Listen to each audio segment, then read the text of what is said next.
Let's try to go.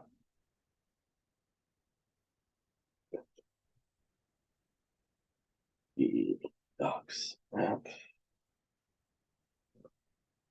All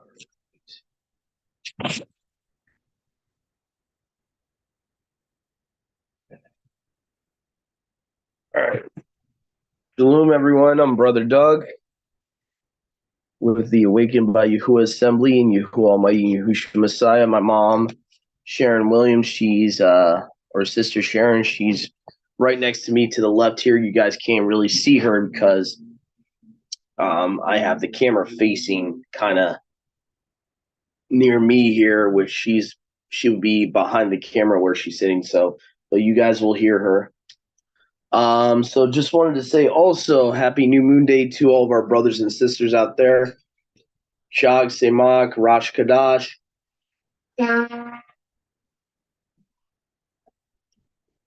Praise Yahuwah and Yahusha for this day. Yes. Now what we are going to be doing is this study called, I started it, Yahuwah really led me to start it last new moon.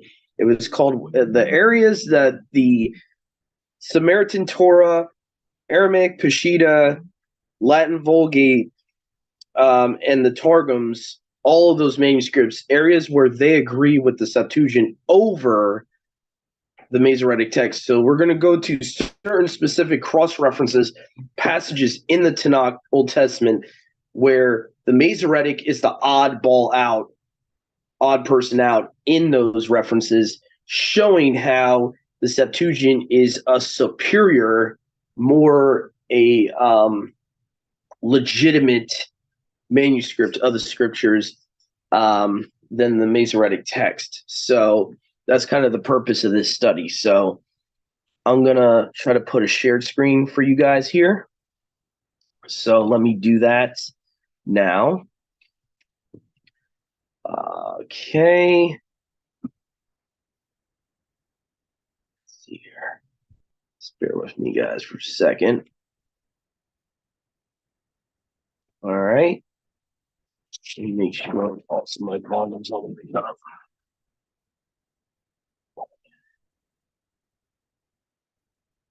All right. So what we're going to do here is I'll put the My Sword up on here.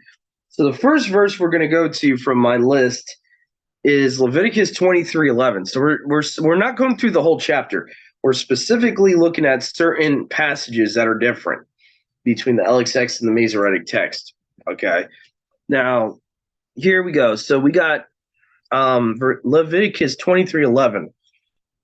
This is how it reads in the Septuagint. It says, "And he shall lift up the sheaf before Yahuwah to be accepted for you on the day after the first day, the priest shall lift it up." Now, people might be saying, what's the big deal there? Well, the Masoretic text says Sabbath. Mm-hmm.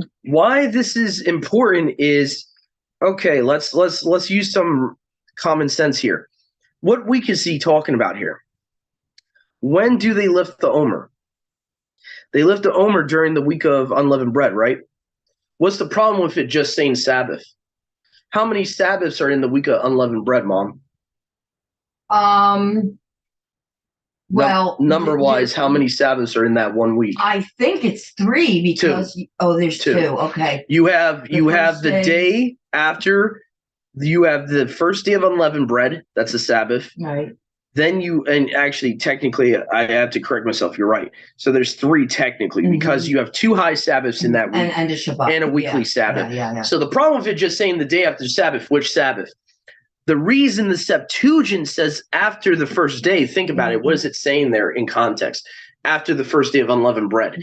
That Sabbath, you're supposed to, that day after that particular Sabbath, you lift the Omer. So why the Masoretic text is not that accurate there, it's generalizing it. It's just saying Sabbath. So there's many people that use the Masoretic text and they're keeping the what they would call, I guess, the day of first fruits. A lot of people call it the day after the high Sabbath. They call it first fruits, even though it's not really a feast day, quote unquote. It's more or less traditionally they would call it the day of first fruits. and in tradition it became a separate feast from even Pentecost. Like first fruits of itself traditionally was separated as a festival day. But the point I'm trying to make here is the Septuagint says after the first day.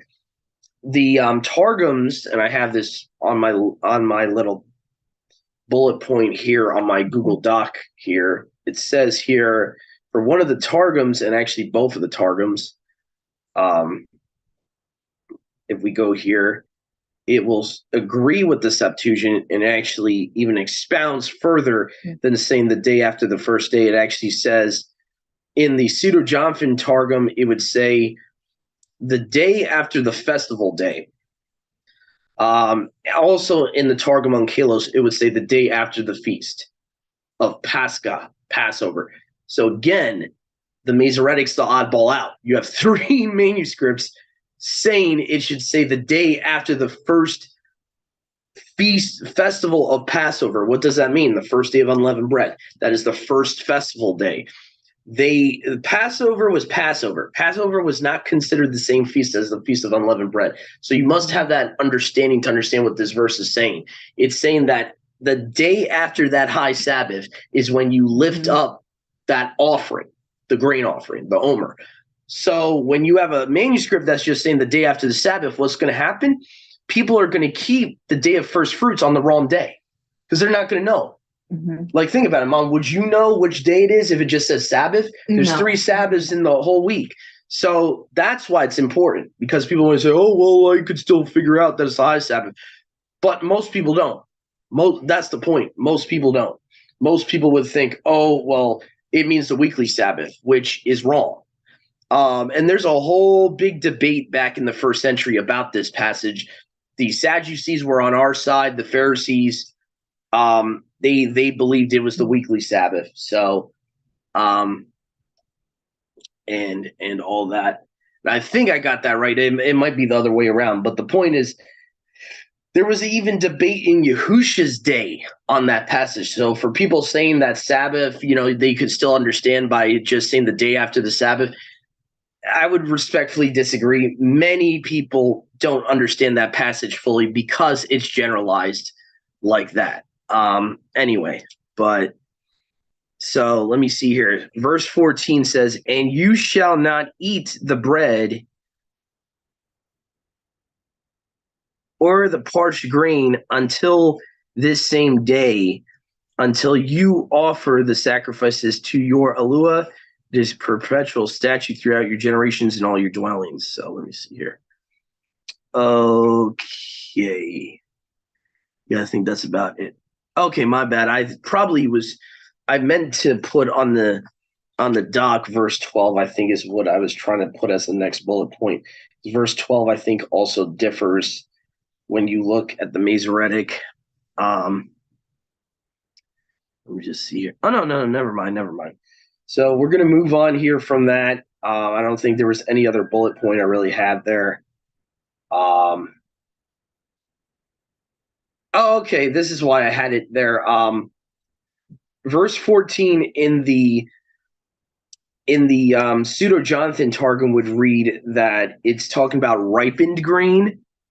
So it would say that you shall not eat bread or new parched grain. Now, I think the Masoretic says something different in verse 14, rather than new parched grain or ripened, which confuses people. Just to show you guys on the screen what I'm talking about here. The Masoretic would have something weird saying like, you shall eat neither bread or green ears. This is the problem. And really, you could make the argument that the problem's with the King James Bible rather than just the Masoretic text. But the point is, according to the Strongs, they try to say that Abib means green ears, which makes no sense. If you're starting the year at Abib, the grain can't be just starting to grow. Think about it. When grain is green, it's a baby. You can't work like that. So the Pseudo-Jonathan in that same verse says ripened grain. What is ripened grain? It's almost brown. Huge difference. You see what I'm saying, Mom? And I know you're a farmer's daughter, So it makes perfect sense. Yeah. You're not starting spring when the grain is still green. It's not just right. It's just not right when it's green. So that's just the way it goes. But anyway, so that's a big problem. The King James even translates Abib as green ears, causes a big problem. Most strong concordances, they try to say that Abib means green ears. Problem with that is even when you look in the Septuagint of this passage, it says new parched corn or grain. New does not mean green ears, okay? New means like it's ripened. It's a new, basically new grain in the Septuagint was a paraphrase of the word Abib or Aviv, and it meant the new year. It meant new grain. It meant when the year starts. So that was kind of the whole point. So anyway, so moving on. So that's the whole point between verses 11 and 14 in that chapter. Also, I have here, this agrees with the LXX definition of Abib. Exodus 12:2, you can look in the Septuagint, has new or new grain. Chapter 13, verse 4, the same. Chapter 23, verse 15. In Exodus as well, so there's three cross references. The Septuagint in all three paraphrases the word Abib as new grain or new, okay? Deuteronomy 16:1, new or new grain, okay? So I think we get the point there. Okay, so now we're going to go to Genesis. So now we're going to kind of backtrack here. We're going to go to Genesis 1:16. Okay, so Genesis 1:16. All right. Okay, right. So let's change the highlighter here. So let's see here. So Genesis 1:16, your Masoretic Bibles would read in the Old Testament as Elohim made two great lights, the greater light to rule the day, the lesser light to rule the night, and the stars. Now, what is the big deal here? Well, in the Hebrew, unfortunately, also is not in the text. So many people have been deceived by just basing their interpretation of this verse off of the Masoretic text, because technically the word also is not there.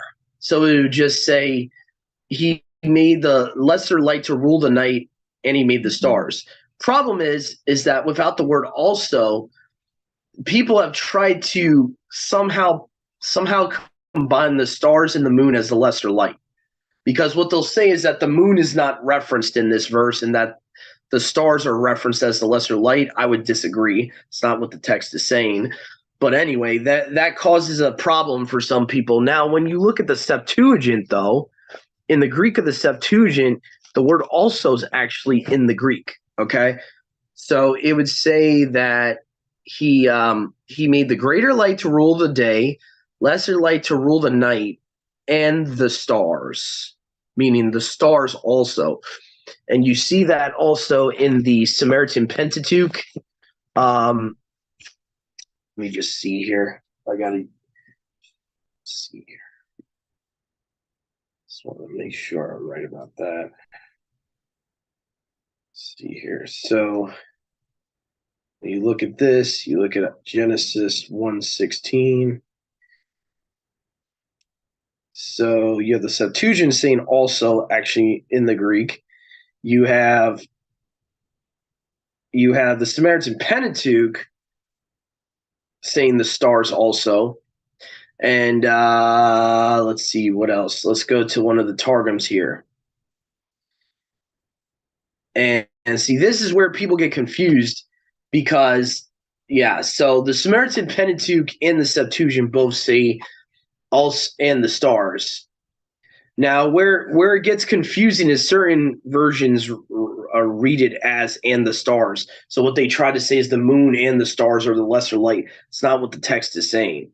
As I said before, you have it saying also in the Septuagint. Also means that he made the stars also, meaning that he created the stars also. Not that they rule the night.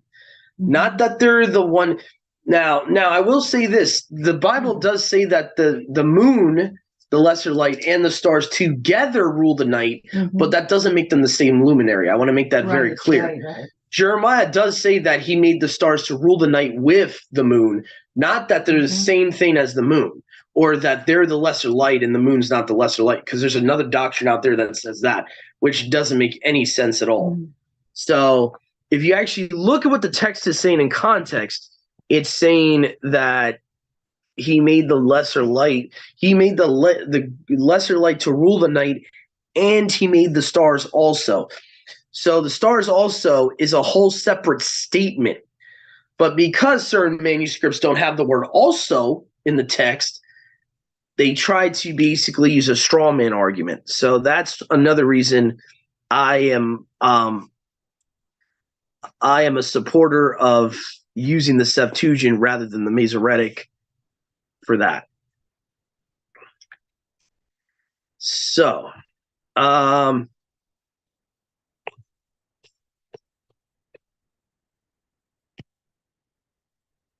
let me just go here. Actually, yeah, let me multitask here. That's going to take too long, just going back and forth, trying to go from the document back to the scriptures.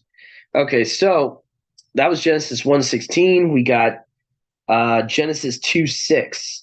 This is another problem, and actually, this goes into why people think that the Book of Enoch is not scripture, because of the Masoretic passage of this will say that only a mist was poured on the ground by Yahuwah, that Yahuwah only caused a mist to grow before the flood. Problem with that I have, okay, is all the older versions of that don't say mist. Let's go and show you the proof here, okay? Yes, the Masoretic says mist in the Hebrew, not the Septuagint. And some Bibles will go with the Septuagint, which I've already found. The NIV will say fountain. They will say fountain. So they are going, by default, the NIV has to use the LXX reading of it, because they are saying something the Masoretic does not say in the Hebrew at all. So because right here in the LXX it says, but there rose a fountain out of the earth. And what people might be saying, Doug, what's the difference? What's the difference? There is a big difference. A mist versus a fountain, or a gushing geyser versus a mist. Okay, huge difference. And if you look at the not just the Septuagint, but if you look at other witnesses here, okay, let's look at the Samaritan Torah, which is roughly from 100 BC. So let's look to there. Okay. So, okay, never mind. It was not that. I think it was the mist, huh? Okay. Oh no, I remember what it was. The pseudo Jonathan Targum actually also has fountain or river. Okay, so stream or fountain, it would say in that particular Targum. So again, they're between the Septuagint time period and the Masoretic, they changed it to mist for whatever reason. Probably, in my opinion, to discredit the Book of Enoch, most likely, because the Book of Enoch talks about it too, that there was fountains gushing, towards the first week of creation. There's somewhere in Enoch it talks about that Yahuwah caused a big fountain of water to go on the ground. So for someone to discredit Enoch, it would be easy just to take it out of the Bible and put the word mist in there, so it makes it look like Enoch saying something, that contradicts scripture. So that's another reason I am very pro Septuagint, because it shows that a lot of what the Book of Enoch said is scripture. It's just that your modern Old Testaments were written by rabbis that most likely did not like the Book of Enoch at that point, and they were trying to discredit it. Just like those same rabbis that wrote the Masoretic text did not like the New Testament either, and they would change things to try to discredit the New Testament. Yeah, so the Septuagint says fountain out of the earth. Okay, and it watered the whole face of the earth. So basically, the whole face of the earth got drenched in water from that fountain. Okay, and there's a huge difference between a fountain and a mist. So again, that was the point I was trying to bring out there. So, and again, the pseudo Jonathan Targum agrees almost word for word with the Septuagint. So there's a witness right there of it that the Septuagint is more accurate. So let me see here. See here. Okay. All right. Okay, Genesis 2:9 we're going to go to next. Same chapter, guys. We're just going to cross down here. Now, this is a minor difference. It's not a huge theological thing, but it is a difference. It says here in the Septuagint, it will say, and Elohim made to spring up also out of the earth every tree beautiful to the eye and tube for food, and the tree of life in the midst of the garden, and the tree of learning the knowledge of good and evil. So what's different here is the Septuagint expounds, rather than just saying the tree of good and evil, it will say the tree of learning the knowledge of good and evil. So it shows that the tree of itself is not bad inherently. Mm-hmm. It's what happens when you eat the fruit from the dang tree. You're getting knowledge you're not supposed to have. Mm-hmm.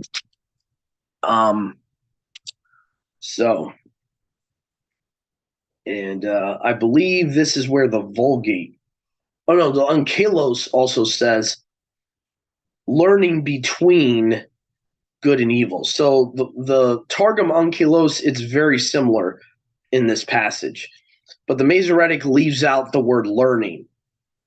So I'll just read for you the passage from the Onkelos here. It says, and Yahuwah Elua, or Yahuwah Elohim, caused to grow from the earth every tree desirable to look upon and good for food, and the tree of life in the midst of the garden, the tree of whose fruit who eat know between good and evil. So again, it gives the idea that the fruit physically is not evil that they're eating. It's what they're learning is the problem from eating it. That's why Yahuwah told them most likely is the reason why Yahuwah told them not to eat of it, is what type of knowledge they were going to gain from eating from that tree. So again, it's a little bit more specific about the tree of the knowledge of good and evil. So let's just see here. Go back to the app here. Okay, so now we're moving on to Genesis 4, verse 8. Genesis 4:8 is another instance where something is missing. Genesis 4:8 says, let us go out to the field. Now, this is interesting. So Cain said to Abel, his brother, I'm reading from the LXX here, let's go out into the plain. And it came to pass, they were in the plain. So the Masoretic leaves that whole sentence out. Problem with that is then you start questioning yourself. Like if I'm reading King James or something, it would say something like, they went out to the field. Why are they going out to the field? You left that whole freaking sentence out. That takes out the whole context why they're going out to the field and why what happened.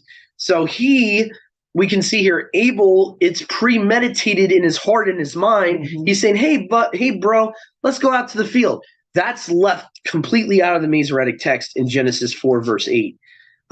It's there in the Septuagint, the Samaritan Pentateuch, aka the Samaritan Torah. It's there as well. Okay. So again, we're seeing why it's important to at least reference the Septuagint, because we're seeing parts of passages even omitted here. Okay. Okay, so that would be, let us go out into the plain. So that's the important part there. Now, we're going to move on to the next one. I think we're backtracking back to Genesis 2 here. Or no, we're going to Genesis 6, my bad. Genesis 6, verse 4. So chapter 6, verse 4 of Genesis. It says here, my bad. It's 6:4 for you guys. It's verse 3 for me. So here's the difference here, a very interesting difference. The Masoretic text would say Yahuwah said, I will not strive forever, right? Strive. Mm-hmm. The Septuagint says in this exact verse, and the Vulgate, my bad, the Septuagint, Vulgate, and Syriac, Peshitta, all three manuscripts say dwell. Okay, so it would actually say, and Yahuwah Elohim said, my spirit shall certainly not remain among these men forever. Mm-hmm. Huge difference, makes a lot more sense. He's talking about mankind corrupting themselves, all of that. And so the Septuagint has 1, 2, 3 different manuscripts all agreeing with it. The Targums agree with it. The Syriac Peshitta, Old Testament, agrees with it. And the reason I'm saying 3 different manuscripts is because the Targums are not one manuscript. There's like at least 3 or 4 main Targums of the Torah that people know about today. So the Targums of themselves are multiple manuscripts. Anyway. And I know I'm using terminology people might not be familiar with. Just hold on a second. I know you might be asking me, Doug, what the heck is a Vulgate? I'm gonna just show you something. Mm-hmm. Okay. Second. I just had one of these Catholic Bibles out. Ooh. Okay. Most of you guys, especially you guys that have a lot of different Bibles, you might have a Vulgate and might not even realize it. All a Vulgate is the manuscript Jerome used to make the Catholic Bible. So if you guys have like a Jerusalem Bible, RSV, the Catholic RSV, any type of like Catholic Bible is a Vulgate. So when I say the Vulgate agrees with the Septuagint, this is the Vulgate, the Catholic Bible. So basically, long story short, what happened was Jerome started using the Septuagint to make his Latin Vulgate. He started with Psalms and certain books in the end of the Old Testament. When he was working back towards like the Torah or somewhere, he switched to a Hebrew manuscript that we do not have today. Some people speculate that it could have been a Hebrew manuscript as early as 100 AD. So the reason why it sometimes agrees with this, with the LXX, is because it's a lot older. The source Jerome had for the Hebrew part of his Latin Vulgate is a lot older than the Masoretic text. It's at least probably 700-800 years earlier than the Masoretic text. And it's a little bit younger than the Septuagint. So it's right in that 1st to 2nd century is probably the source he had for his manuscript. So this is why I recommend people to get, I know it sounds crazy, but if you can handle, if you're not convicted against having a Catholic Bible, get a Catholic Bible, because the Vulgate is a very good tool. It's a very good second witness to the Septuagint. It actually approves the Septuagint in certain verses and shows that it's much more accurate than the Masoretic text, especially with the Messianic prophecies. I've already seen a couple of second, third witnesses from this in the Messianic prophecies. So I definitely recommend you just having, even if it's a reference Bible and you don't read it a lot. Right. So anyway. So like I said before, Latin Vulgate, LXX, and Peshitta all say not remain in verse 4 there. Very weird that the Masoretic seems to be the only one that's doing that for the most part. Let me just double check and see if there are other ones that do that.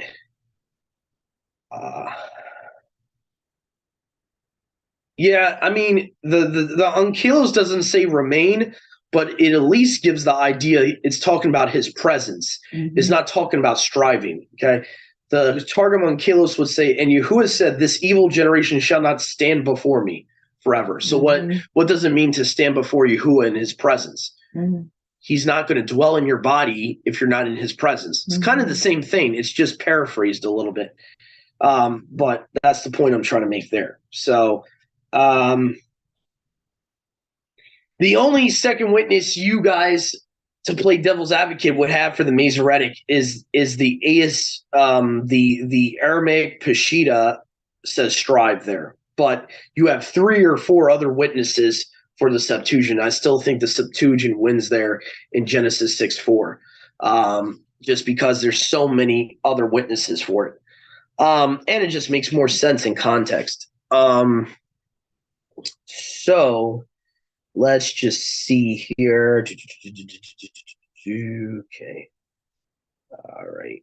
Let me just see. I want to get rid of some of these extra pages here. Okay. Going back to the document here. All right. So we've worked on all the way down here so far. Down, down, down. Okay. Now in the same chapter here, we got verse 7, where again, there's a major difference. It's interesting because the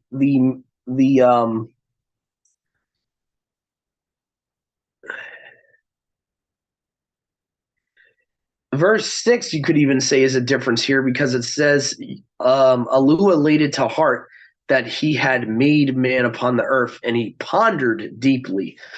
So he's pondering it. He's not saying he regretted that he made man. Now, the problem with the Masoretic here is if we look at the Masoretic, I think it says he relented that he made man, or repented.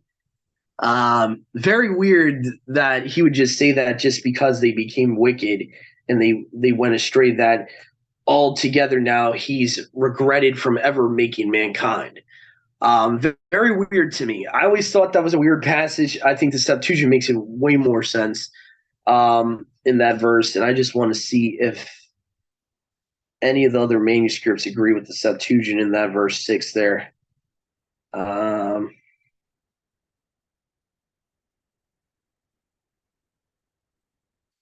Yeah, it seems like, let's see here. Yeah, I think almost all of them say repented or relented. Mine doesn't say that. What does yours say? It says that Yahuwah was grieved that he had. No, it's the prior verse. It's the prior verse. So verse 6? It would be verse 5 possibly in yours. All right, let me see here. Verse 6 or verse 5. It depends on the way your translator's doing it, because yeah, it would be verse 6. Most of them will say it repented that he had made man on the earth, and it grieved at his heart. The Septuagint's the only one that says pondered it deeply. So there's something going on there.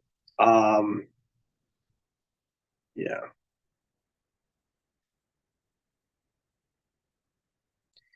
Yeah, so this is a verse where no one else, no other manuscripts agrees with the Septuagint. Verse 7 is the one that's supposed to say it grieved him, or it I forget what the actual Masoretic would say in verse 7. He regretted it deeply or something like that. Yeah, so the Masoretic in verse 7 says, and it repented me that I have made man, or that I made them.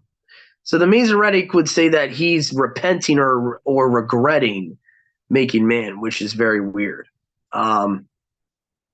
Septuagint says, for I am grieved that I have made them. So it might be verse 8 in your version, Mom. Okay. I'm seeing a little parentheses near my LXX that says 6 verse 8. So it might be verse 8 in your Bible. Mm-hmm. For I am grieved that I have made man, or made them. Yeah. So yours says grieved, huh? So the NIV is using the LXX for that verse. They usually do. For the Old Testament, they usually use the Septuagint as their reference. Yeah, I would say certain verses they do, others they don't. They're kind of picky when they do. But yeah. So right there you can see a major difference there. This is the one that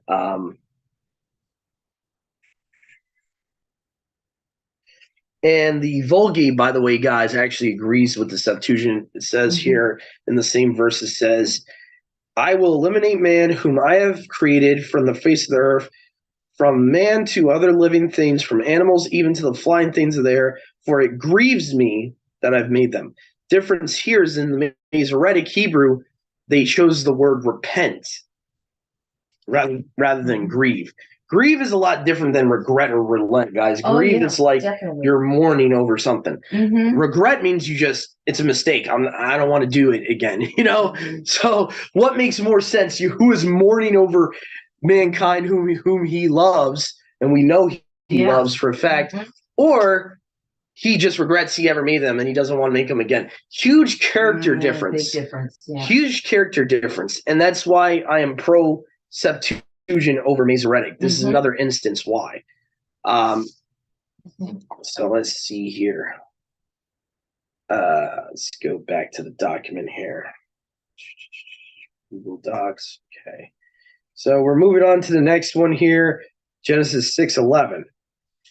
Okay, so it says here, this is another weird passage that kind of screws up people's idea of what the days of Noah were. Oh, my bad, guys. I didn't even know Brother Dennis was trying to get in here. My bad about that. I think Brother Dennis is in now. My bad about that, bro, for making you wait. So we're at... I've got one with me. Oh, cool. Shag Simak Rosh Kadash.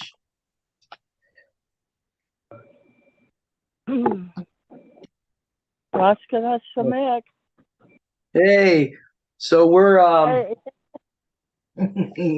actually we're somewhat through the study right now. We're at actually Genesis 6:11. We're looking at the differences here, how the Vulgate and the other manuscripts agree with the Septuagint here. So I'm looking at Genesis 6:11. This is where the Christians get the idea that it was just violence that started the flood. This is where the whole idea of, well, brother was just killing brother, this and that, and that's why Yahuwah sent the flood. Problem is that when you look at the earlier versions, they don't say that. The LXX actually says, but the earth was corrupted before Elohim. So right there you have the word corrupted, which could reference to spiritual corruption and genetic corruption, in my opinion. And the earth was filled with iniquity. So the word there's iniquity, not violence. Iniquity is comes from the Greek term anomia, I believe. That's in the New Testament, which means without law. So that means there could have been multitude of sins combined that got Yahuwah's wrath to this point.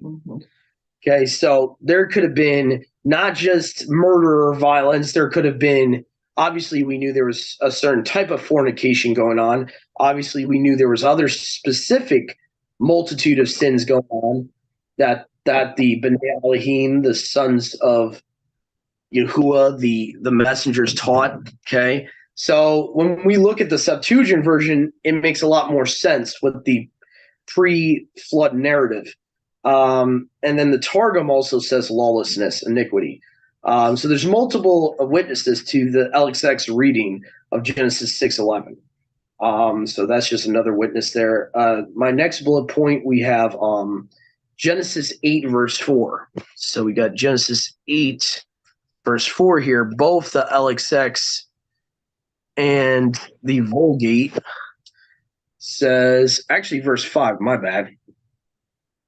And in the 10th month, on the first day of the month, oh, hold on a second. You know what the problem is too? These verse numberings are like, I know, I'm having trouble differing a little bit. Yeah, here we go. My bad. It's verse 3 in the LXX, verse 4 in the Masoretic text. Okay. So, and the water subsided and went off the earth, and after 150 days, the water was diminished, and the ark rested in the 7th month on the 27th day of the month on the mountains of Ararat. So 27th day in the LXX instead of 17th. The Vulgate also says 27. So something's going on there why the Masorites would think to change that. And by the way, for people that just joined, the Vulgate, the Latin Vulgate is like a hybrid type of manuscript of the Tanakh.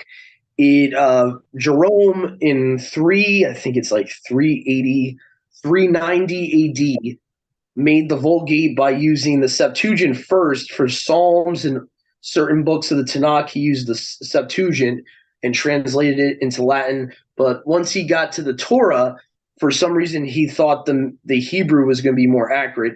So he used the Hebrew manuscript of his day, not to confuse with the Masoretic text. The Masoretic text did not exist at that point in the 3rd century AD, 4th century, whatever.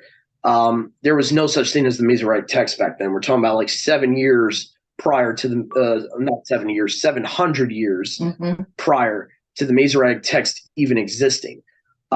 So what he used must have been something closer to the LXX in as far as date wise. He must have been using a Hebrew text that still was a lot around at that point, possibly from the 1st century, possibly a Hebrew manuscript that possibly might have even been a Paleo manuscript still around, a late Paleo manuscript.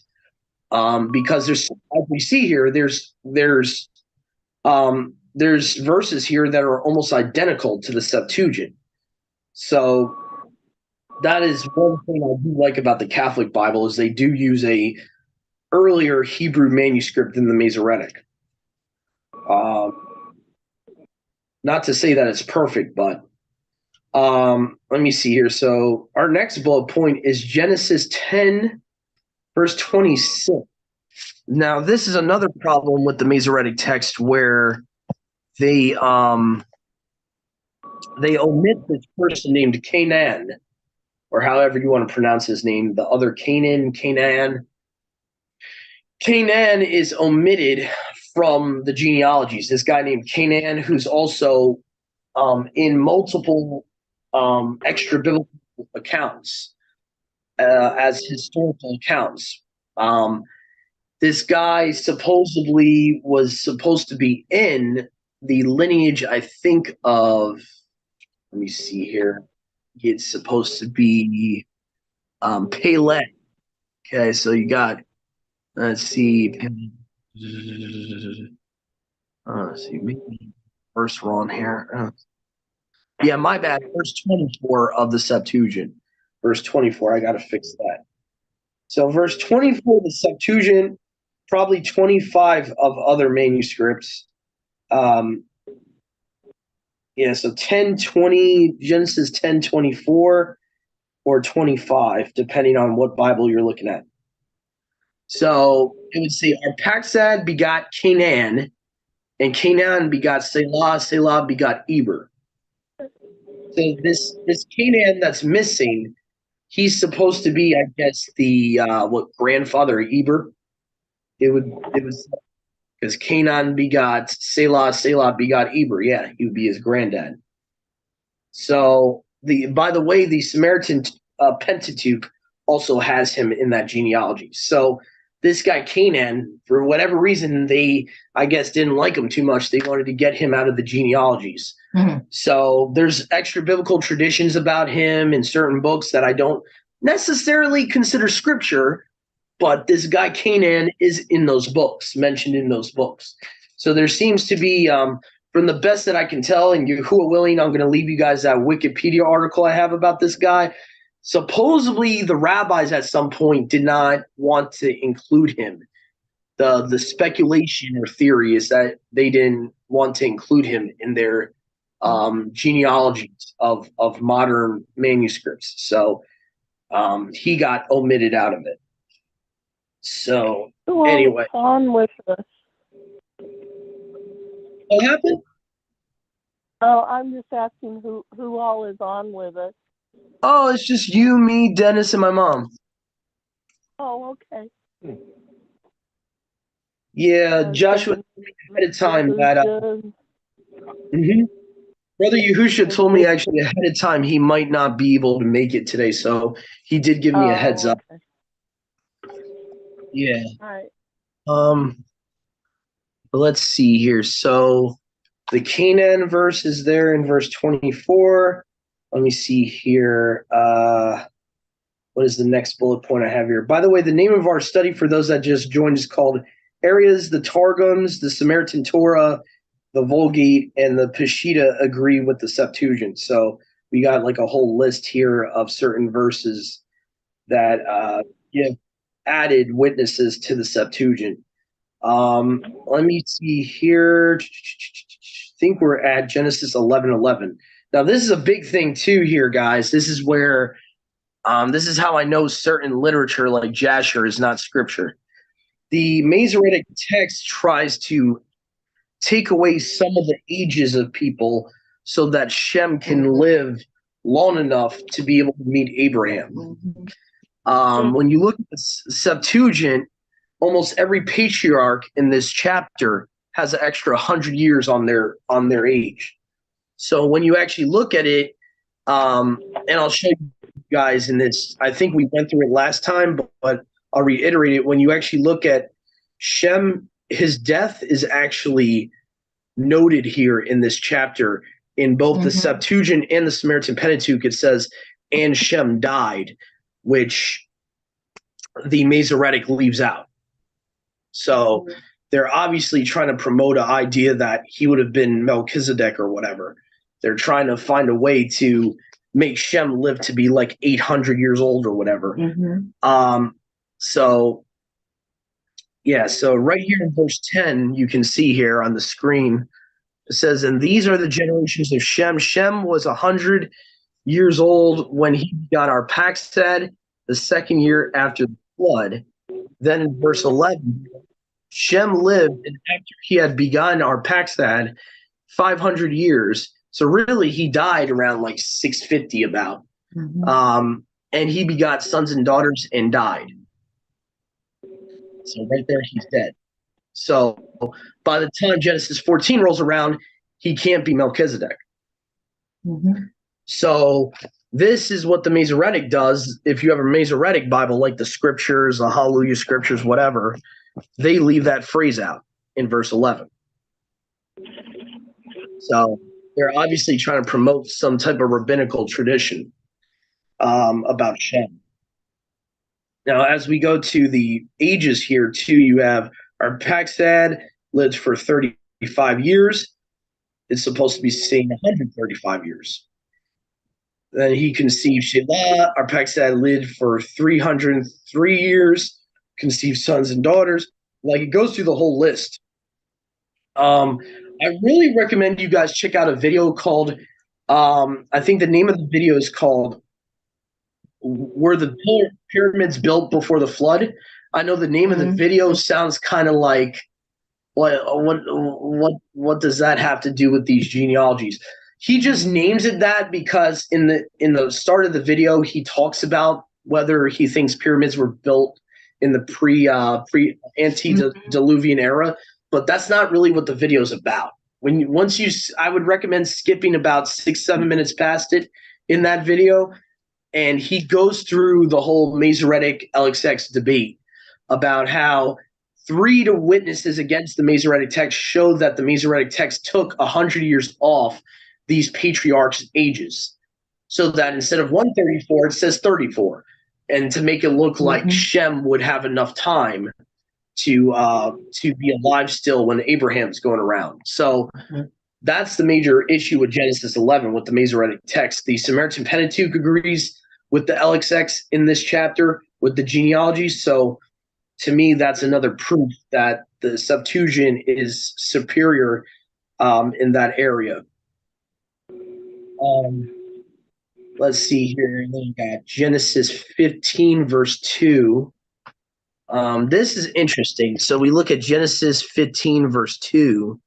The Masoretic text would have it read, Abram said, Adonai Yahuwah, what would you give me? So when you look at the Septuagint, there's no Adonai there. There's actually a different Greek word that is not equal to Adonai. It's actually despote, kurios. So the kurios obviously is a replacement for Yahuwah. despote or despot just means master.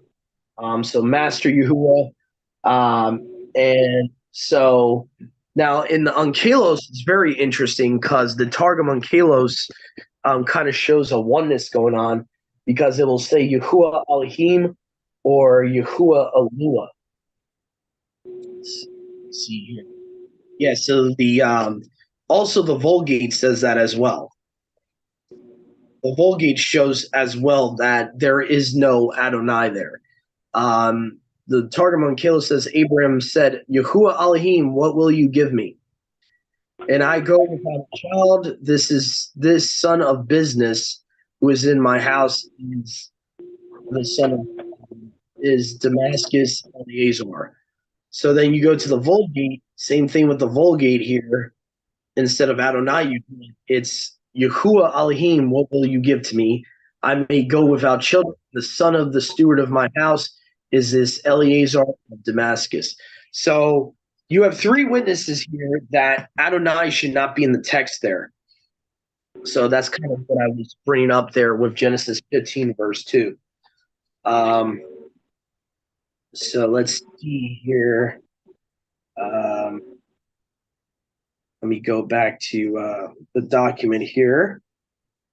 All right, so the next one we have here is Genesis 15, verse 6. 15:6.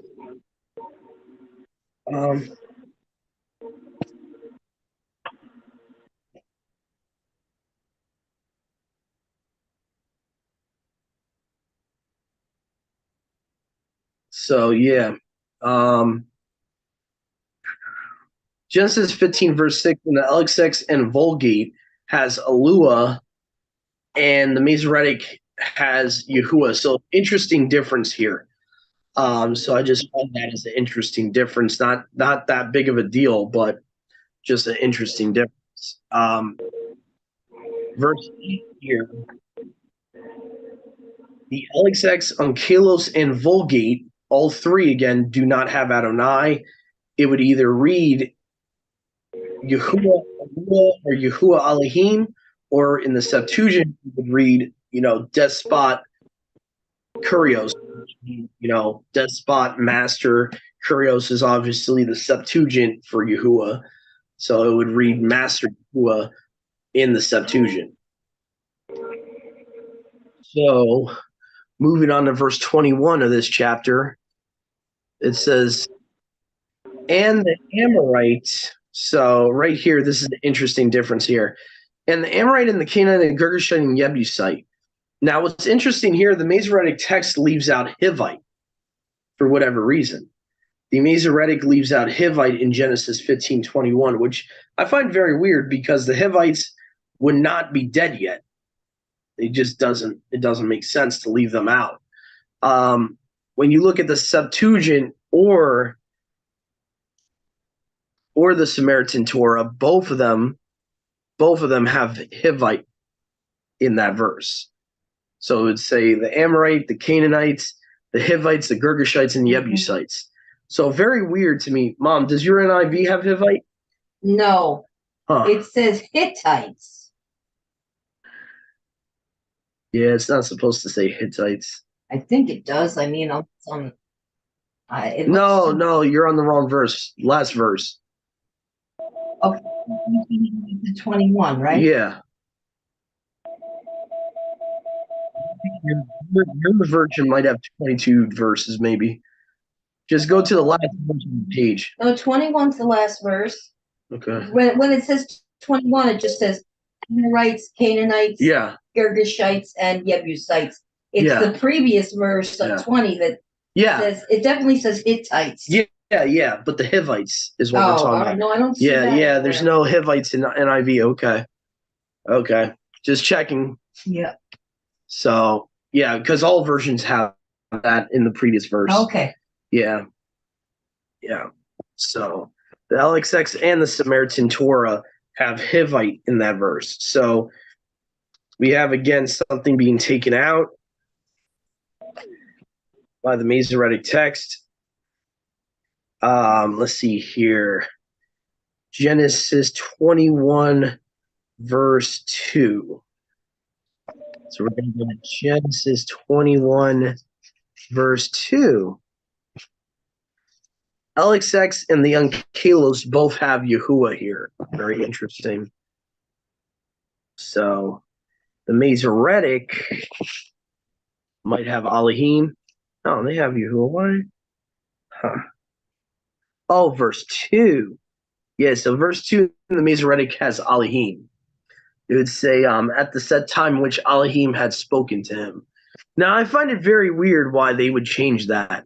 Why they would change that in the Masoretic, other than they were just trying to say that maybe there's a rabbinical tradition that Yahuwah sent a messenger to talk to him, or a messenger, that's the only thing I can think of that you would need to change Yahuwah to Elohim in that particular verse.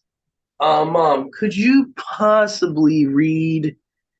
I'm just going to take a little short intermission here. Mm-hmm. Could you possibly read 21 verse 26 for me? Sure. I'll be right back, guys. Okay. 26. 21 verse 6. Right. Oh, verse 6. Yeah, so verse 6. Okay, I'm sorry. Okay. That's okay. Verse 6. Okay. Sarah said, Yahuwah has brought me laughter, and everyone who hears about this will laugh with me.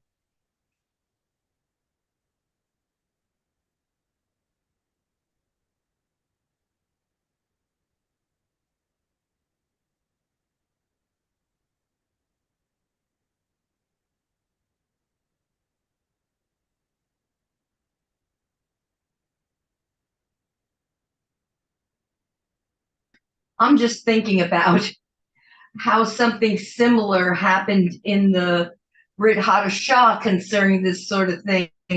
It appears as though Yahuwah had a little bit, a good deal of mercy on Sarah, because when this happened to Elizabeth and Zechariah, Zechariah lost his speech for several months after that happened. So, I've always thought about that. I really think he, exacted a bit of mercy on Sarah during this time.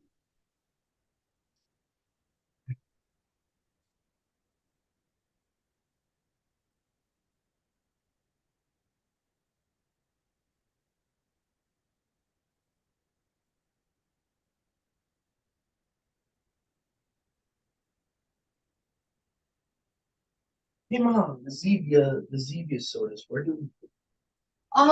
You know what? They're still in the box. Now give me a second. Yeah. Gotcha. Oh, Gotcha. sorry. I got you. I forgot myself where I put them. Gotcha. Did you hear what I said, though? Yeah, what did you say? I said that it appears as though Yahuwah had some extra mercy on Sarah because in the Brit Hadashah we come upon a situation very similar, and he took Zechariah's speech from him for like 3 or 4 months or whatever it was. Yeah. I think also too is because they already had the scripture at that point that the Sarah was a warning. Oh, good point. You know how Paul says things have been written as admonition or warning to us?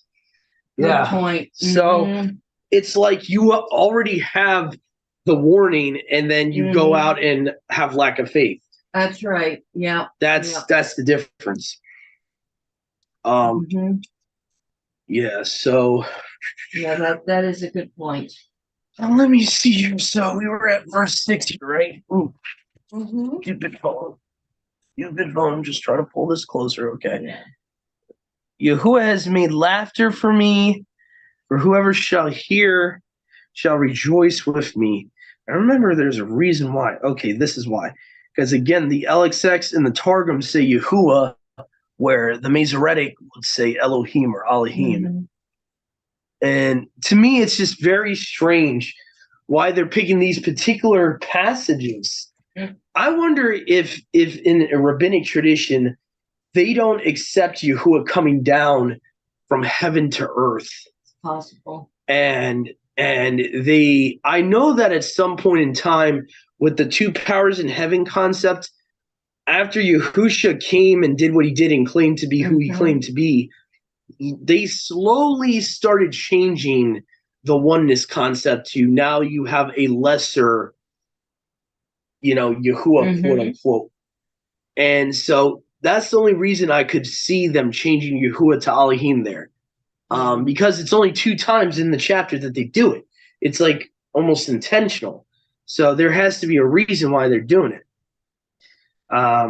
That's kind of my theory there. Now we're going to go to 22, verse 2. Yeah, Yahuwah willing, guys, we're probably just going to go through the rest of these cross-references we have from Genesis here and probably call it a day, just because I don't want to give the audience too much. I know we're probably already going on a good hour on this recording already. So let me see here. So Genesis 22, verse 2. And I recommend everyone that who didn't see the part 1 from last month's new moon study, I recommend you you check out that study so you can get the context for this part 2 here. So this is an interesting difference. And I just found this other day. I thought this is very interesting. And I was shocked. The Vulgate agrees with the Septuagint here. Instead of calling Isaac his only son, it says your begotten son Isaac, your only begotten. Now, what's interesting about that is, I know the argument for the Masoretes would be like, Doug, what's the difference? Like he's calling him his only son. Well, the problem is if you take that to extreme literal, then you're going to have a contradiction in Scripture. If it's literally saying he's his only son, he has no other sons, then you have Yahuwah contradicting himself in his word, because obviously Isaac was not his firstborn. No. So, like, if we're going to take that to extreme literal interpretation of that verse, the way the Masoretic reads, it causes a contradiction. If you look at the way the Vulgate reads it, or the way the Septuagint reads it, which it says your beloved son, huge difference. And what's interesting is that the beloved in apocryphal literature was like the beloved in one of the, I shouldn't say apocryphal, let me correct myself, pseudepigraphal. One of the pseudepigraphal books uses the term the beloved as almost like a name place for Messiah, for Yahusha before he took on flesh. So one of the books, and I'm not saying it's scripture out there, but I'm just saying the Ascension of Isaiah outright calls Yahusha before he came to earth the beloved, the beloved, the beloved. So what's interesting there is it takes on more a messianic connotation in the Septuagint version of this verse in Genesis 22, verse 2, because it says your only beloved son, or your beloved son. And the Vulgate says your only begotten son, Isaac. So you see that the Vulgate and the Septuagint agree that it's not only talking about Isaac, it's supposed to foreshadow something. Versus the Masoretic, they're like, oh no, we got to change this verse. Because again, guys, who are the Masoretes? And I preach this all the time. Who are the Masoretes? They are anti-Yahusha rabbis. This is why they're doing this. It's not like, oh, they messed up in a copyist error. First of all, for those that want to defend the Masoretic text, you can't even use that excuse for them. They were supposed to be the highest. I just found this out in a video the other day. They were the most accurate copyist scribes of their day. So for them to make a mistake like that, it wouldn't happen. It is intentional. They are changing stuff in the text. They are changing words. They are using their little stupid vowel points to change words and to make everything generalized. So again, I really like how the Vulgate says your only begotten son in Genesis 22, verse 2. So again, that would agree with the Septuagint, both of them using more of a messianic theme pointing Isaac to Yahusha, Isaac as a type of Yahusha. And even though you could get that understanding from the Masoretic text, you kind of would have had to be raised with a New Testament mindset to understand that from the way the Masoretic reads. So let me see here. Genesis 22:14. So now we're going to go to verse 14. And it says, in the Targum Onkelos, the Latin Vulgate, and the Septuagint, all three of them don't use the added Hebrew title Yireh here. I find it interesting because people will always say, well, God has a lot of names, and, Jehovah Jireh and all that. The funny thing is that title Jireh is not even in the Septuagint. It's not even in the Vulgate, and it's not even in the Targum Onkelos. So that added phrase there is not even supposed to be there. This is how it would read in all three versions here. Okay, so first LXX, it would say, Abraham called the name of that place Yahuwah has seen, that they might say today, in the mountain Yahuwah was seen. So they just don't have Jireh. They just don't have that phrase there. Same thing with the Vulgate. And he called the name of that place Yahuwah sees. Thus, even to this day, it is said, on the mountain Yahuwah will see. So it's somewhat similar. Again, that phrase, though, is not there. So that so-called title that we've learned from the Masoretic text, supposedly that was a title for Yahuwah, you can only find proof of that in the Masoretic text. It's not, it seems to only be in the Masoretic text or maybe one other Hebrew manuscript. So the Targum Onkelos, we'll see how this one reads. It says, and Abraham worshipped and prayed there in that place, and said before Yahuwah, here shall generations worship, wherefore it shall be said in that day, in this mountain Abraham worshipped before Yahuwah. So it's kind of paraphrased. But again, what all three manuscripts have in common, no Yireh or Jireh there. It's just not there. So that's the reason I'm bringing this point out, because sometimes the Masoretic will add things that are not even there. And I'm looking just for fun here on my tablet here. I got the Aramaic Peshitta of that verse.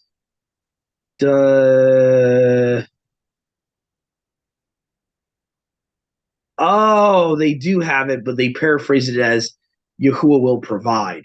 Okay. But that is added. So as you can see here, the only ones that have it seem to be the Peshitta and the Masoretic text. So, and to be fair, the Peshitta, even though it's an early text, it's not as early as the other manuscripts. As far as the Vulgate, probably the Hebrew part of the Vulgate would probably be equal to when the Peshitta was written. And the Samaritan Pentateuch or any other versions would be prior to the Peshitta, because the Peshitta doesn't date past like 100 AD. But anyway, let me just see something. I wanted to see something real quick, because again, and actually the Targum Onkelos. Let me just turn this off, Mom. Just turn the notifications off, because that's going to get annoying. So let's just look. So again, you have the Onkelos, the Septuagint, and the Vulgate not having Yireh or will provide. That's what Yireh means. It means Yahuwah provides. So that phrase there is not there. Now, probably what happened was the Masoretics, they read this story. They're like, well, he provided a ram, so we should add this there. I've noticed that with the Masoretes. They try to add things thinking that they're going to help the reader. We don't need help. We know he provides. We know he's a provider. Mm-hmm. We don't need you to add that phrase to the text when it's not there. So that's another thing. The Masoretes felt, I think they were kind of pretentious in a way. They felt like the reader was stupid, and you had to spell everything out for the reader. So anyway, that's just my 2 cents there. But I just find it interesting. 3 older manuscripts in the Masoretic text do not have Yireh there. Not necessarily that it's that it's an evil title or anything. I'm just saying it's just not there. It seems to have been added. Let's see here. So we got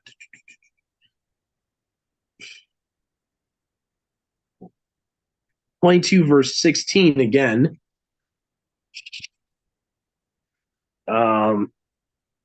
Has only begotten in the Vulgate. Right? So, because you have not spared your only begotten son for my sake. So, Malak Yahuwah, this person known as Malak Yahuwah, has to be the father, because he's saying, for you have not spared your only begotten son for my sake. And obviously, we know earlier in the chapter who tells him to offer the ram. Is it Malak Yahuwah or Yahuwah? Yahuwah is the one that tells him to offer the ram. Or my bad, not to offer the ram, but to offer his son. Yahuwah is the one that commands him to do it. And then Malak Yahuwah comes into the picture, says, you have not withheld your son for my sake. So it's kind of interesting. It kind of shows the oneness between Yahusha and Yahuwah there. Okay. As you see with the Vulgate and the Septuagint, both of them show it being more specific. The Septuagint in verse 16 has, you have not spared your beloved son. Your beloved son. So, beloved son, only begotten son versus your only son. Yeah. Which, like I said, historically would not make sense if he's got his firstborn son before Isaac. Does not make sense. Now, people can say, well, Isaac is counted as the firstborn because he's the seed of Abraham, and Ishmael's not counted as the seed. I get it. But the point is, chronologically, numerically, he can't be his only son. That's right. Genetically, Ishmael's still his son. Whether he's part of the covenant, no, obviously not. Mm-hmm. I'm not saying he's part of Abraham's seed as far as the covenant of promise, no. But he's still his son. He's still genetically his son. So, to me, to say your own, go ahead, Brother Dennis.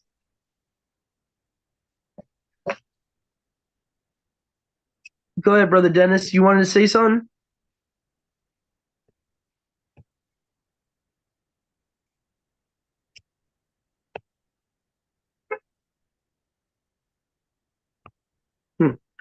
Okay. All right. So anyway, that's my point there, is that no one is disputing that the seed was counted for Isaac. No one's that's kind of not the point. The point is that genetically he still has two sons. Physically, genetically, he still. Yeah, go ahead, Mom. To be honest, Father Yahuwah, he recognizes that. He says that he will have, I forget if the word is inheritance or whatever.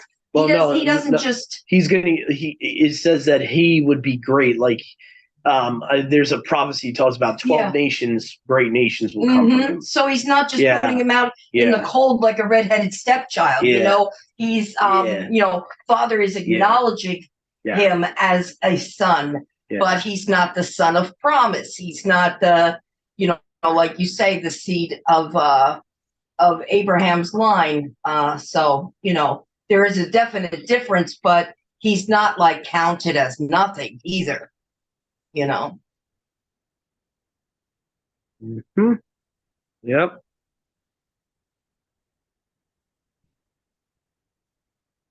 Let's see. We got chapter 30, verse 42 here. The LXX Vulgate have harsh or evil being used there as the word being used there. So let's see here. Genesis 30, verse 42.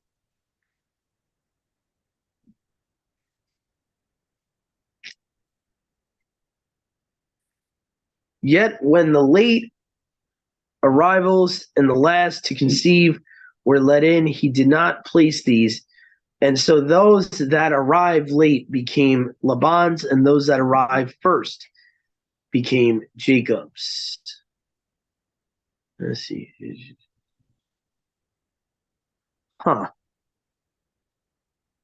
me just see. Maybe I have the wrong verse here.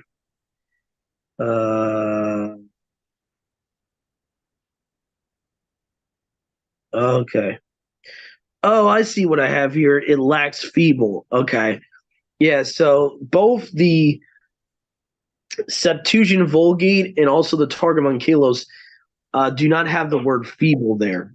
So it would just say, when the late arrivals and the last to conceive were let in, he did not place these. And so those that arrived late became Laban's, those that arrived first became Jacob's. So there's no phrase feeble in those three manuscripts, only in the Masoretic. Mm-hmm. So that's another weird thing why they added the word feeble there. But let's see. The next one here we have Genesis 31:24. This is the one I was thinking of. Harsh, evil. Let's see here. So it says here in Genesis 31:24, and he saw in a dream Elua saying to him, beware that you do not speak anything harsh against Jacob. That's the Vulgate. Septuagint says that you do not speak any time to Jacob evil things. Again, the Septuagint and the Vulgate agree here that it's Yahuwah did not want Laban speaking evil things to him, but it's not that he refrained him from talking to him at all, which the Masoretic has you believe that. The Masoretic would say, do not speak good or bad to him, which doesn't make any sense. The guy's his relative. Like, who is going to tell someone who's his father-in-law not to speak to him at all? Doesn't really make much sense to me. And verse 29 says the same thing. So moving on here. Verse 42 of the same chapter. So we have here the Septuagint and Vulgate has Elohim only 2 times. So it seems like the Masoretic added Elohim a 3rd time in this verse. So the Masoretic would say, except the Elohim of my father, the Elohim of Abraham, the fear of Isaac had been with me. Surely you have sent me away now. Elohim has seen my affliction and labor of my hands and rebuked you last night. Now, if you look at the Septuagint, it only says Elohim twice in that verse. It says, unless I had the Elohim of my father Abraham, the fear of Isaac, and then it stops there. Now you would have me sent away empty. Elohim saw my humiliation. So basically, the Septuagint does not feel the need to add that extra phrase, the Elohim of Isaac, because we know that Yahuwah is his Elohim if it's Abraham's Elohim. So it's like it's kind of redundant. Basically, what the Masoretic does in the beginning of the verse, they add except the Elohim of my father. If it's already the Elohim of Abraham, by default, in their culture, it would have been his father's Elohim too. He doesn't need to say that. So this is where the Masoretes feel the need. Oh, we got to add this statement in. Why? It sounds redundant. It doesn't make any sense. You know what I'm saying? So it's that's why the Septuagint doesn't have it twice there. Okay. And neither does the Latin Vulgate either. The Latin Vulgate would just say the Elohim of my father Abraham and the fear of Isaac, and that's it. So it's like feeling the need to have to say who is the Elohim of Abraham and the Elohim of Isaac, when naturally, if they're doing what's right in Yahuwah's eyes, both of them would serve Yahuwah. He doesn't need to restate something. He doesn't need to say the Elohim of Abraham and then have to say the Elohim of my father Isaac. He doesn't need to say that. So that's kind of like an added statement, for extra clarity. I've noticed that with certain like rabbinical scribes in certain manuscripts, they feel the need, like they almost feel like like I said, the reader's stupid, so they need to add these sentences in there for no reason. But anyway, sometimes they even change the text because they think there's a contradiction and they need to change something for no reason. So, but anyway, let's see here. Where are we at here? So Got stern, evil in verse 29. Verse 42 we just did. Genesis 36, verse 7 says here, the Vulgate would say, for they were very wealthy.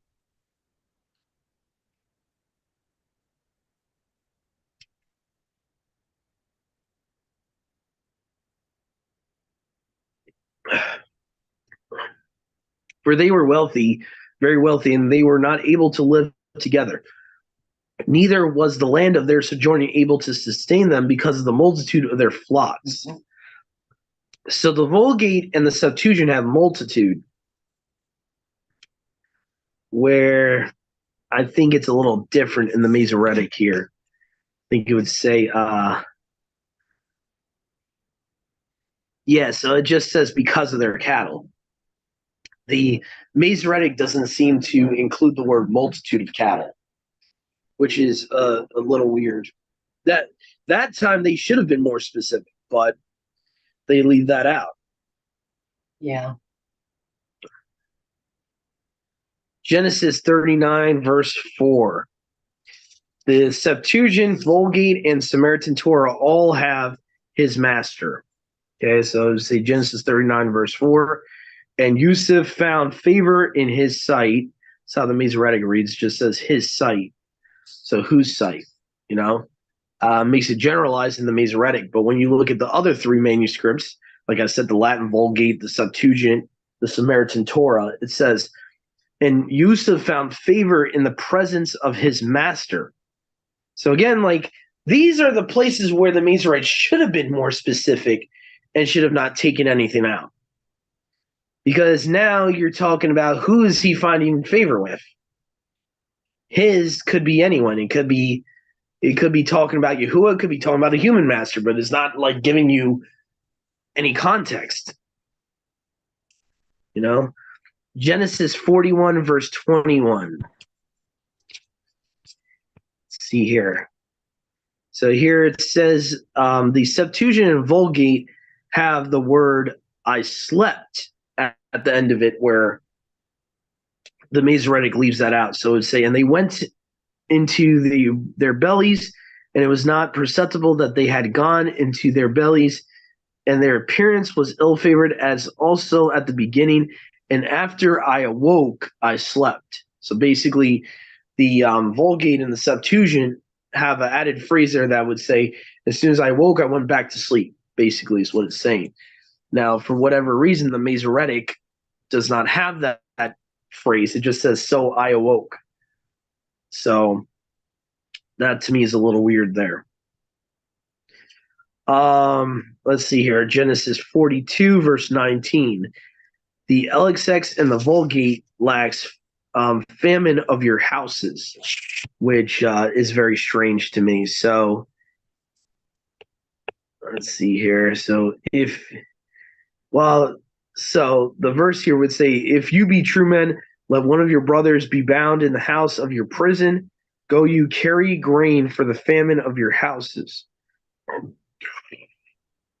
And the Septuagint does not have that phrase, famine of your houses. It just says, go carry back the grain you have purchased. So that possibly could have been something added in, the famine of your houses. And honestly, when I think about it, it doesn't make sense to say that, because isn't he specifically talking to his brother's mom? Mm-hmm. So they would be from one house. Yeah. So to have it plural there makes no sense. That added phrase actually doesn't really, make any sense to have that there. So anyway, Genesis 48, verse 1, the Septuagint and the Vulgate have he came to him or came to Yakub. So Genesis 48, 1. And it came to pass after these things that it was reported to Yusuf, behold, your father is ill. And having taken his two sons, Manasseh and Ephraim, he came to Yakub. And so the Vulgate also has that phrase as well, that he came to Yakub. So for whatever reason, the Masoretic, I guess, didn't feel the need to include that. It just says Manasseh and Ephraim at the end of the verse.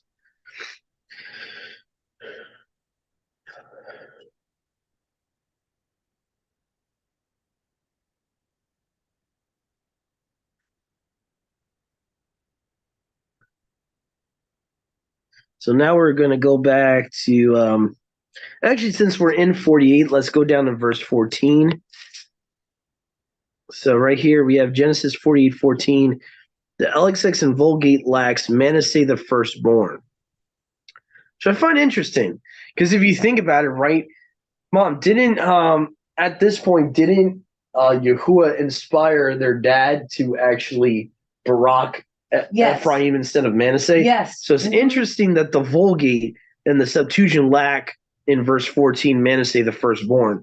So it's kind of interesting. I wonder if that was a way of in the original text Yahuwah no longer considering Manasseh the firstborn, or I kind of wonder. That's just more of a question I have about that, because the Masoretic is the only one that seems to have that phrase. So I kind of wonder what happened with that there. Let's see here. What the heck? Let's see. So now we're at 46 verse 3. So we're just going to backpedal a tiny bit. 46 verse 3. Now I find this interesting here. The Masoretic text seems to have added Elohim extra time in this verse. The Vulgate, the Onkelos, and the Septuagint do not have Elohim a second time in this verse. It actually makes it redundant in the Masoretic. The Masoretic would read as, and he said, I am Al, the Al of your father. Fear not, go down into Egypt, for I will there make of you a great nation. Personally, I think the whole Masoretic text only using the prefix of Elohim, I think that was a way that they got like Baal worship into the text. That's just my theory, because Baal to the Canaanites was El. It would just say El would be his name by itself. No Elohim, no Elohim. It would just be El or Al. So I think that's how the Masoretes started getting like Baal worship into the text. Because if you look at the other versions here, it just says, and he said to him, I am the Elohim of your fathers. Fear not, go down to Egypt, for I will make you there a great nation. So we see that in the Septuagint, Elohim is being used as a title, not a name. Where in the Masoretic, they try to make it a title. You see what I'm saying? So also, the Vulgate and the Onkelos agree that it's not supposed to be a name. It's just a title. You okay? Yeah.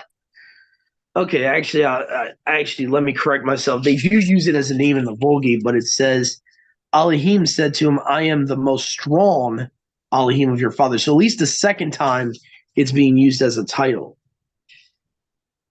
And let's see, let me go to, just want to see how the Onkelos reads it in Genesis 46:3 here. All right.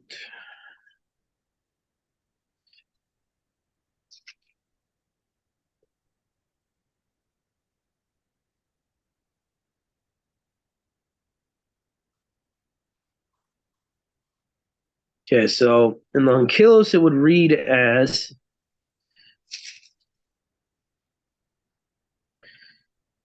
I am Alua, the Elohim of your father. Fear not, go down there to Mitzrayim, for a great people will I make you there. So the point I was trying to make here is like all three witnesses against the Masoretic text. The Masoretic text is the only version of the scriptures that shortens the title Elohim as a name and calls, Yahuwah like El in certain places, which I have a problem with, because we all well know that these Canaanites worshipped a god called El, okay, and they worshiped Baal. So I have a big problem when they start doing that. They start trying to make it look like Yahuwah's name was El. Okay. Just have like 3 more cross references, and we'll be done for today. Exodus 3:6, chapter 3, verse 6. And he said, I am the Eluah of your father, the Eluah of Abraham, the Eluah of Isaac, and the Eluah of Jacob. Moshe hid his face, and he dared not look directly at Eluah. So here we go. We have the Masoretic in certain verses say, I am Elohim.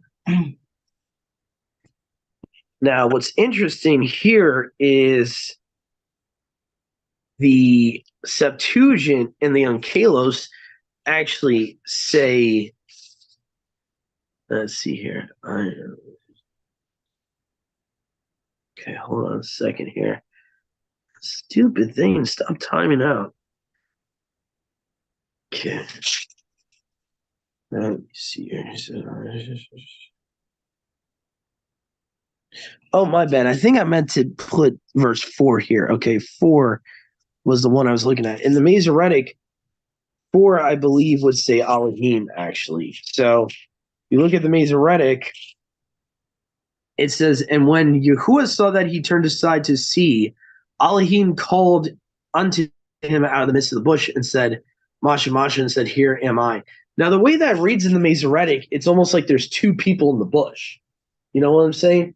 Because it says Yahuwah saw him, and now this person, Elohim, called him out of the bush. You see, it's kind of weird the way the Masoretic reads it, if you see what I'm saying. Mm-hmm. Now, if you look at the Septuagint, it's Yahuwah both times. So you see, it just a little change here and there, okay? The Septuagint says, and when Yahuwah saw that he drew near to see, Yahuwah called him out of the bush, saying, Masha, Masha, and he said, what is it? Now, how do I know it's Yahuwah in the Septuagint and Elohim in the Masoretic? Really easy, guys. Any English Bible you have, if this verse has L-O-R-D in the first part, and then the second part has G-O-D, that's the Masoretic text. The Septuagint is translated by these translators having L-O-R-D as kurios both times. So we know that that's where Yahuwah's name is supposed to be. So the original Septuagint would have read Yahuwah both times, meaning that Yahuwah is the one that spoke to him out of the fire. I think this is where the Masoretic text is trying to make it seem like a second person talked to him out of the fire. And I've seen other places where they do that. I think it was last time, Mom, right? There was a verse in Deuteronomy that said the voice of Elohim speaking out of the fire. And then the Septuagint and the Samaritan Pentateuch didn't just say Elohim, it said the voice of the living Elohim. So there is a difference. What we got to understand too is Elohim is not just a title for Yahuwah. Angels are called Elohim. Mm-hmm. So this is the problem when you start generalizing stuff, is that you create weird doctrines. Because I could see a lot of rabbis at some point saying, oh no, well, don't you see that verse says Elohim spoke to him out of the fire, not Yahuwah, and they would try to, make it look like there's 2 people there. But anyway, so we got Exodus 3:14. The Septuagint and the Targum, the Septuagint and the Vulgate read differently from the Masoretic. The Masoretic would say, I am, right? The Septuagint says the being, meaning, the existent one, the being. And the Vulgate says he who is. So what the subtle difference here is, instead of giving you a transliteration, the Vulgate and the Septuagint both give you the meaning of what Ahaya Ashar Ahaya means, essentially. That he is the existent one, the self-existent one, the being, he who is. So I just found that interesting.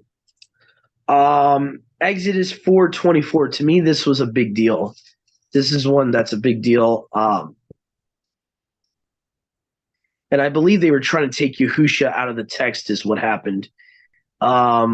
We see that in the Masoretic, it would say Yahuwah, but in the Septuagint, it's a compound name here. It's Angelos Kurios, meaning angel Yahuwah, Malak Yahuwah, messenger Yahuwah. It's showing Yahusha is the one that went to punish Masha for not circumcising Isaac. Now, why would the Masoretes want to take that out? Because they don't want people to know that this messenger Yahuwah person is Yahusha, and that Malak Yahuwah, angel Yahuwah, is the Father. So by taking the phrase out of the text, you think it's just the Father. That's how they would interpret it, that the Father himself did it. And so because in their religion, their belief system, they don't believe the angel of Yahuwah is Yahuwah. They don't believe that. Mm-hmm. So it's very easy to see why they would do that. But both the Septuagint and the Onkelos Targum have it saying Malak Yahuwah, angel Yahuwah, went to the inn in Exodus 4:24. So anyway, so that's about it for today's study. If you guys have any questions, feel free to reach out. You can reach out to us either on Facebook, YouTube, whatever social media sites I have also listed on the YouTube page. If you guys are looking for fellowship, please reach out to all of our brothers and sisters out there in Yahuwah Almighty Yahushua Messiah. And have a great rest of your new moon day, all you guys out there that are celebrating Yahuwah's new moon today. And shalom.